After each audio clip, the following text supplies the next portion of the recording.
the stack look like? There are so many different ways I could have represented the stack. This is a super simplified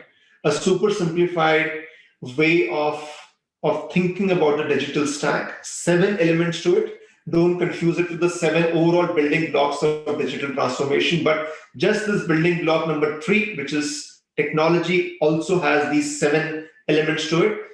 The starting point of the digital transformation journey to me is very clearly the customer experience. Yeah, that's the moment of truth of what you are, what the customer experiences, and I'll talk more about it. What really enables that, a very key part of the design, is the personalization, which makes it simple, intuitive, and brings the call to action for the customer. The key kind of secret behind it is data science and analytics. Yeah. So in terms of the outcomes that you want to drive from digital transformation, whether it is customer acquisition or cross-sell, upsell, retention, blah, blah, blah, in those achieving those KPIs, analytics has a very, very, very key role to play. So that's why I call it a source of competitive advantage. Yeah. And then it comes, okay, how do you now deliver this, which is ops transformation comes in. And we have discussed it earlier today, also in the last session, that this is the enabler to realize the full potential. Yeah. And then there is AI. And AI is like, to me, is, we are right now, let's say, digital transformation version 1, version 2, to take it to the next level.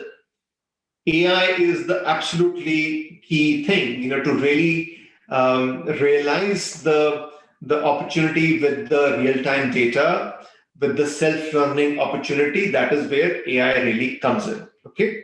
All of this, whether it is customer experience, whether it is analytics, whether it is operations transformation, whether it is AI, is hinging on our good friend data. Yeah, our good friend data. So this is the fulcrum. Yeah, this is the fulcrum. So if all of you if you go back to your school physics and the lever, in any lever, the fulcrum, this is on which any machine moves. This is data is, if you think of entire digital technology stack as a machine, this data is the fulcrum. Data is the fulcrum on which everything moves. Yeah. And then there are 2 core infrastructure capabilities. Blockchain, which we talked briefly about, which is maybe a little out there in the future. But my view is that over the next 2 to 3 years, we will really start seeing its impact. And when that happens, it will be very disruptive. And cloud, which is the point of force of transformation. I wouldn't say disruption, but the force of transformation today in this stack.